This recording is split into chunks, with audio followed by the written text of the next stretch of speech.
such an awesome experience, like getting back into Brood War again. It certainly is. I've been having a lot of fun recently as well, kind of diving right into things. And hey, Shem 2, guess what? You didn't drop immediately. You're not lagging. Everything seems to be going A-okay. Yeah, I mean, it looks like we are actually into game number 1 here of our best of 7. Spot up here in the top right-hand corner. It is our white Terran player, Nyoken.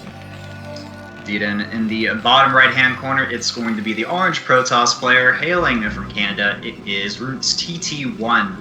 And this is, of course, the Kings of the North ES Champ production. And I believe there's around a $200 prize pool up for grabs in this best of 7. Afterwards, this is just the default starting map. Afterwards, it's going to be kind of the loser picks the next map. And we do have a relatively large size map, so I am excited to see what kind of maps we could potentially see these players play on in the upcoming games. Yeah, and as we were mentioning before, kind of Fighting Spirit is like the most basic map. It's what pretty much everybody on Fish, on Icy Cup, and even on 1.18, which is weird because it's not a default Blizzard map, are playing, and potentially, actually, TT1 suggested a map pool for Season 1 for Brood War when it gets its own kind of matchmaking. And one of TT1's immediate suggested maps was Fighting Spirit. I don't think you're going to find anybody that is active in the Brood War community that would say, no, we don't want this map in the map. Well, it's been around for a lot of years. It's one of the most balanced maps out there, and it really just allows you to do a lot of different types of strategies. You can get really nice macro games on there. It's overall just an excellent map, and I would actually be super surprised if Blizzard didn't include that when Remastered gets released and they have their online ladder matchmaking kind of pool. Yeah, I mean, it's really cool that actually, if you took a look at and saw that thread, actually a Blizzard employee did respond and said we're looking into what everybody's suggestions for the map pool. And so it's really cool that they're kind of taking TT1 suggestions, taking the suggestions from the entire community in order to kind of make Remastered, and it's and every addition onto Brood War, which is a almost 20-year-old game now, into account. Now, curious little notes here already is we did not actually see a 12 gas coming out here from TT1, instead opting to go for the immediate first Zealot to go and start being aggressive. And since the probe has scouted the bottom left and top right, that Zealot's making its way to the top right. Or top left and top, yeah. Now, Protoss players, I know they don't always build a Zealot early on in this matchup. And following that, TT1 did decide to go for a somewhat early Nexus, somewhat fast expansion. Not the fastest you can get, but definitely one of the faster ones. A lot of times we see Protoss players will get that fast cybernetics core, get the Dragoon ranged, and try to put on a little bit of pressure with a couple of Dragoons at the Terran's face. So, what does this opening kind of do and accomplish that the Dragoon opening wouldn't? Well, you can see already it's going to force this Terran to play a little bit more defensive. But already Nyoken has put down a great little pathway here between the supply depot and the barracks. You can see that the Zealot actually can't reach that Marine. The Marines can just kind of keep walking back and forth between there because Zealots are a slightly larger unit than Marines. And that'll allow that Zealot to, that'll allow that Marine to just kind of wail away at that Zealot for free. Yeah, I suppose that's some very masterful SimCity if I've seen any from a Terran player. And yeah, the Zealot and Probe they haven't really been able to accomplish anything. At the very minimum, they have scouted the Terran players' opening build order. They see the early machine shop and factory, and kind of the amount of SCVs and Marines and so forth and so forth. So I wouldn't be surprised if we see a little bit of aggression from Nyoken. That being said, he is sending his SCP to the natural and making me look like a liar. Well, so that's the really kind of basic idea I think that TT1 was going for, was you can just see how Nyoken isn't really pushing out across the map, kind of staying locked down in his base, trying to catch up to the Protoss, who's already finished that Nexus at the natural. Yeah, that's true. TT1 pretty much got away scot-free with grabbing that early expansion, and there are a couple of Marines out. We could see a few early mech units, such as the Vulture, early on. But so far, there's not too much it looks like the Terran player can do the really pressure TT1 at this point. Well, so this is a really kind of cute little countermeasure here by Nyoken. Going for this quick vulture into what looks like mines getting just finished up there at the machine shop will allow this vulture to not only block the third base placement with a spider mine, but also because of just the fact that we saw that TT1 went for so many zealots in the beginning, he knows that the Dragoon count's actually really low here for TT1. So this vulture can kind of get around and start doing a little bit of scouting, get some really good information for the Terran. So actually very smart from Nyoken. I do like that play. And that early mine is just going to be annoying to deal with. If he sends a probe over there and realizes, hey, I can't deal with this right now, he's going to have to either waste a Zealot or, go for like the probe attack or something. You do have some Dragoons kind of focus firing down this vulture. One mine should connect with the Dragoon, ends up taking it down, so that's a very cost-efficient vulture from Nyoken. Yeah, this vulture is a hero so far. I think we need to start promoting this guy to like captain or field marshal with the ability to block that quick third, especially because TT1 went for quick 3 gateways as well. This is really kind of get like map control and then get a really, really quick third. The fact that that spider mine was already over there actually makes that vulture like pretty worthwhile. But a Zealot goes over there and tanks that damage, so I'm curious to see if we're going to see TT1 go immediately for that third hit. He does have a good amount of resources, and he's sending a probe towards that third base stream too, so I imagine that is what he'll be going for. Also, I'd like to note that Nyoken has a kind of an early missile turret. He's only just now starting to, what I assume, research siege mode, so he just has kind of 2 tanks standing around, and not too many units really out for him at the moment, so it's not like he can, I suppose, punish the Protoss player for getting that expansion out. Yeah, unfortunately, it looks like Nyoken's just going to have to let that one go. But that's totally okay for Terran, just because Terran is actually normally kind of okay being a base behind their opponents. And instead, Nyoken is actually going for a little bit more of the mid-game type pushing style, as we see that armory over there right below his command center is starting to research, and I can only assume, +1 weapons. Now, with +1 weapons, the idea is that Terran gets into like the primo spot of +2/+1, and that is the maximum like min-max efficiency for upgrades for Terran, and allows them to get like this really great like 110 supply push off that most Protosses really struggle to handle. Okay, so it looks like Nyoken may be going for an aggressive play just like that, and it's going to be up to TT1 to kind of hold off that Terran aggression until he can get the maximum amount of units he needs to defend, or maybe gets like the right tech out. Yeah, quite right. And so that's actually going to rely on Nyoken kind of hiding this tech, as well as kind of hiding the fact that this push is coming. So that first missile turret's going to be able to like kind of give a little bit of an area where the observer won't be able to go, but I'm kind of curious to see if Nyoken's going to put down a little triangle of missile turrets to kind of block out any observers. And speaking of observers, TT1 getting that observer tech actually really late. He is. I mean, really, TT1 just focused, I want to say, more on economy than anything else, and just he did get a good amount of early gateways. I noticed he had 3 gateways pretty early on in the match, so I mean, I guess that's the reason why he has a good amount of Dragoons currently. I have noticed that Nyoken's third command center is underway, so potentially he wants to move a little bit more into, I guess, a macro-centric game if he is going ahead and getting that command center, or just wants to kind of try to keep up an economy with TT1 as well. Also, doing a little bit of additional scouting with his vulture. Also placed a mine kind of near a potential area where TT1 would potentially look to get a 4th expansion. Yeah, those little vultures over there that will stay in that one little nook.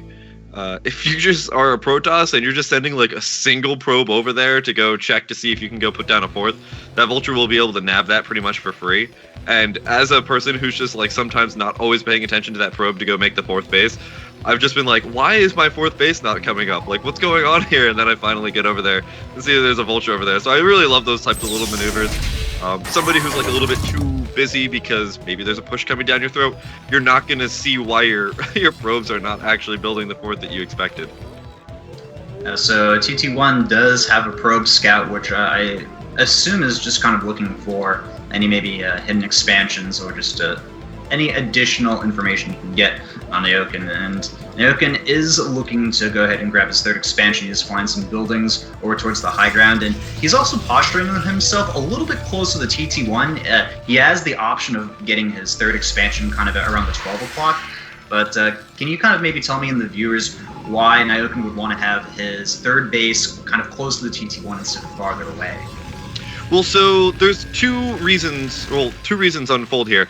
One is that back ramp where those SCVs are kind of like Maynarding over right now and kind of pathing over is protected immediately by your bridge at the natural. So you really just have to rally all your units to that bridge. And that makes this place only have one ramp that's really wide open for Protoss to kind of abuse, and it's a really, really small ramp. So it makes it a really great defensive position, as well as Terran always love to slow push into their opponents. So having that base there actually just allows you to not only defend, but also attack in the same path. Okay, so just it seems the overall a bit more of a strategic position to be in. Yeah, the 12 o'clock base actually is really kind of open. It has two ramps that you'd have to pretty much like wall off and put a whole bunch of siege tanks there. That'll happen later on in the game when Terran possibly has a little bit more map control. But most likely, actually, the Terran might even just expand up to the top left. Now, you can see that actually TT1 being a little bit more focused on the macro yet again. As soon as that third base went down there for Nyoken, we can see TT1 grab that 9 o'clock base over here as well. I like that. And I also like that TT1 is kind of, letting his presence be known on the map. He's not letting Nyoken just kind of put his units wherever they want on the map. Nyoken is definitely forced to be, very defensive still, very much in his base, while TT1, for, the most part, has pretty solid map control. There's a vulture here and there, a mine here or there outside the map, but, I mean, TT1, he does have that, kind of secret fourth expansion. I do like that. I think that's a position that Nyoken will not find out about for a long time, and it's if he doesn't see a fourth expansion, that could change Nyoken's reasoning for getting a fourth expansion himself, or maybe like some sort of strategic decisions. Yeah, the only interesting thing about that fourth base is that sometimes, most likely the fourth or fifth base is when Protoss actually starts putting down a whole bunch of gateways elsewhere, because you can only put down like so many gateways, and you also want to have your gateway units come from multiple angles, going on to the middle late game of Terran versus Protoss versus Terran. So getting that little base over there means that he's going to have to still take another base in order to start putting more gateways down. So we'll have to watch out for where that fifth base placement is going to be. But meanwhile, I mean, still spamming out gates in the main base, now has double Stargate to start pumping out those Arbiters as well. TT1 is heading straight on into the mid game in a really good position. Absolutely. Coming from a Protoss perspective, I would be relatively comfortable at this point. I'm getting my late game tech out, and, everyone's got to know about this point that Arbiters are not easy to deal with as a Terran player. They're always kind of going to be a thorn in your side. Nyoken does have a science vessel prepared for that, and he also has the facility. Looks like it's probably researching EMP. So with some good reflexes, some good reactions, he should be able, in theory, be able to deal with those Arbiters, or at least reduce the effectiveness of them. Now this is really cute. Nyoken started to put a couple of supply depots out in the map. This is really just to kind of funnel those Zealots into only specific attack paths. Zealots, when you're engaging against Protoss, is pretty much like the bane of a Terran's existence. The reason why is because they just are able to get right on the tank, which Man, it looks like Nyoken, he has the deal with this attack is you've been able to use a single, D-Matrix to kind of keep the siege tanks alive.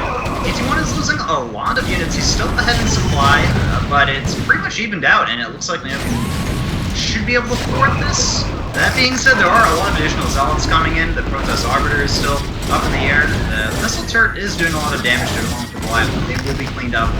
Nyoken, he's got a lot of vultures, but where are the siege tanks? They've been pretty much taken out. Yeah, at this point, it's a really Zealot-heavy army, so if Nyoken can just remax with a whole bunch of vultures, he will be okay. Meanwhile, though, those Zealots are pushing in really, really hard. Now, keep in mind that if TT1 is actually broken here, then this is going to be a lot of units that he's been saving up for a while. There's only a handful of Zealots and a couple of Dragoons moving right behind this. So if Nyoken can just kind of somewhat stabilize here, he's going to be in a pretty good position as soon as he gets that 2-1 armor upgrade. Nyoken, he hasn't lost any, economy, and he still has all this tech in his production. It's just that his army keeps getting, taken apart piece by piece. Actually, players don't have much of an army. Unfortunately for Nyoken, the Zealots are starting to do a little bit of economic damage, taking out a couple of Zealots at the natural base and just really keeping that team count low, that army count low for Nyoken. Yeah, but you can see TT1 still feeding units on over there. Double Arbiters now coming out yet again for these Protoss units. Are going to really give them like a nice little shroud in which, if you don't have immediate detection, those Protoss units can just jump right on top of the mech and start doing a lot of damage. Nyoken is trying to stabilize here, but throwing that siege tank out a little bit forward. These Zealots also trying to get some really good flank track.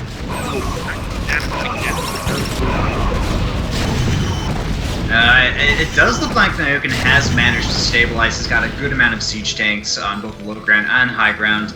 TT1, he's backing off for the time being, and I imagine that if he knows that Nyoken is stuck on 3 bases and he can just kind of keep him there, eventually Nyoken will be run dry and he can kind of just, go for the long con game. Because TT1, he's had that 4th expansion mining for a while now. He has a 5th expansion, which is not saturated, but is online and ready to be mined from. Right, and that's what I was talking about before. That 5th base expansion is where we're going to start seeing a whole bunch more gateways or potentially Stargates if we're going to see TT1 want to go into carrier play. In which case, so this is where we're going to actually see what type of endgame TT1's going to want to go for based on what buildings go on over here. Meanwhile, though, I mean, TT1 is just keeping such great map control that you're completely right. Nyoken, I don't see any type of 4th base coming down anytime soon.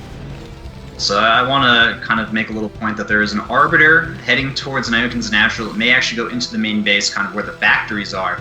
There's a lot of siege tanks kind of around this area, so he needs to be careful where he decides to recall his units if he chooses to do that. And it does look like he is planning to recall something at a near point in the future.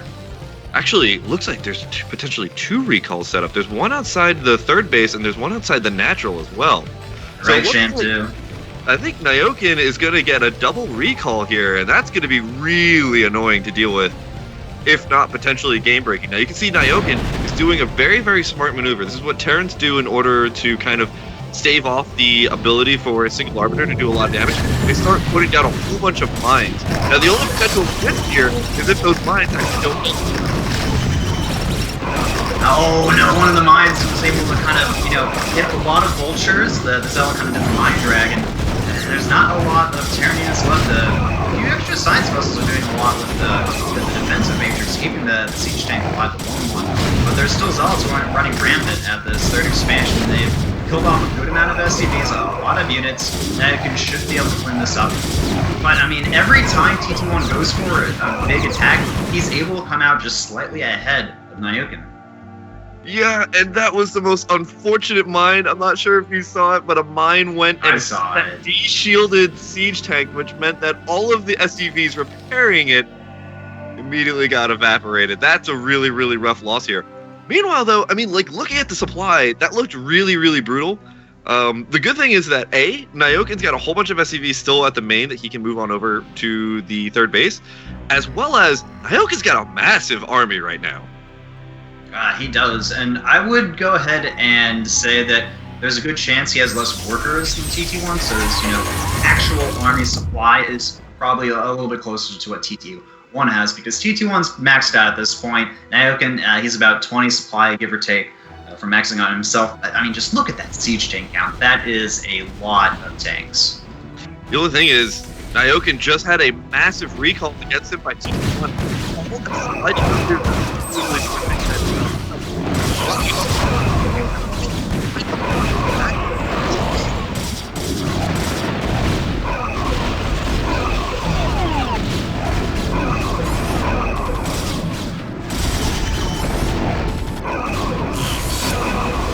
I think you're cutting out for me a little bit, Shim, too. Sorry, that's I kind of stopped talking. I can't hear you right now, but looks like the GG has been called. Nyoken go ahead and rest up his keyboard and mouse for game number 1. As TT1 overall shows like he just, I want to feel he definitely won the macro game. Like, Nyoken, he kind of just felt like